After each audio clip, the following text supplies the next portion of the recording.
the second part to that question, I really got the idea for this book, and I got to give props where props is due. I interviewed, yes, I quit counting at 150 interviews for my first book, Think and Grow Rich, A Black Choice. But I got 3 books out of all the interviews that I had, and I never repeated the same interview twice.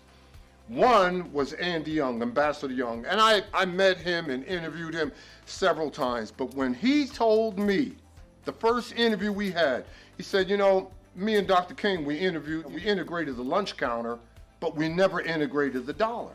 And I said, Mr. Ambassador, what are you talking about? I said, how do you integrate the dollar?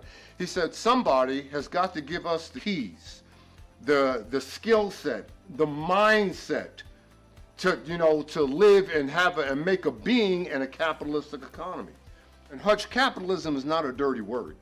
Capitalism means everything is for sale. If you take the word capitalism, write it on a piece of paper, C-A-P-I-T-A-L-I-S-M,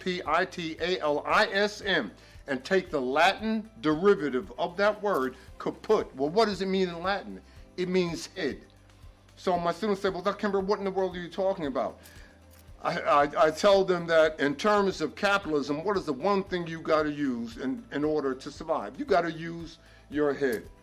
So I had an opportunity when I started working on that book. I was still taking time away from my job. I was a pharmaceutical sales rep at the time.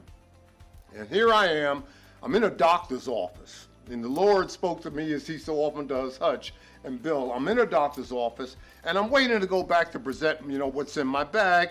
And I reached down, and in this doctor's office, they had old copies of Time magazine.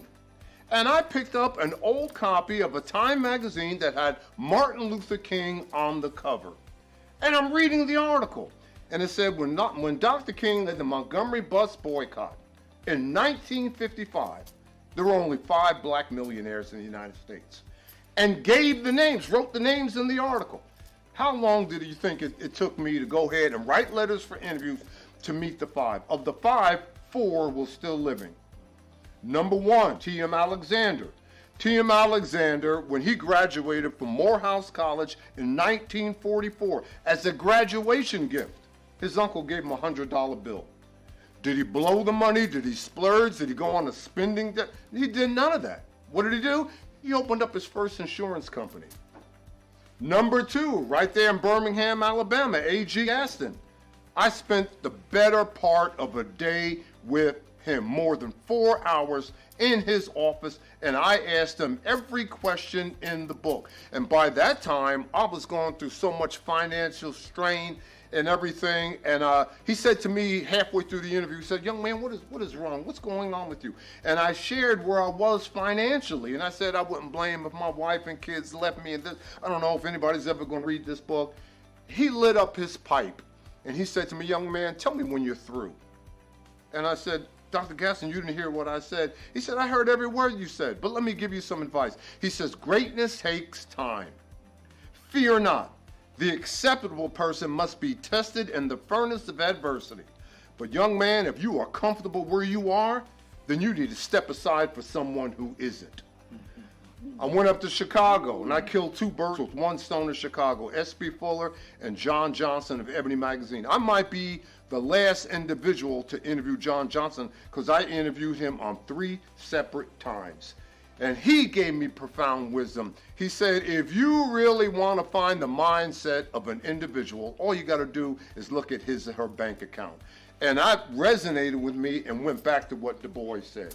So that was the path that I was on. Now you fast forward the videotape to 2000, actually late 1900s. And there I am, I'm in my MBA class with second-year MBA students, okay? And we got the case study, I'm ready to dive in, I take the cufflinks off, I'm rolling up my sleeves, I'm walking around, and before I got started, one of my students said, Kimbro, are you working on any books? And I said, yes, the book that I'm working on is Black Millionaires. And he said, tell us about it.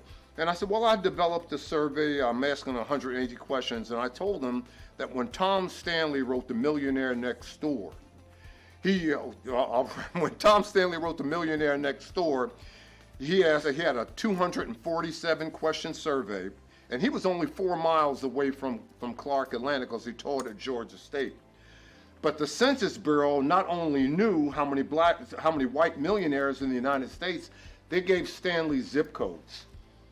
Right now, there are 62 million millionaires around the globe. Of the 62 million millionaires, 20 million are in the United States.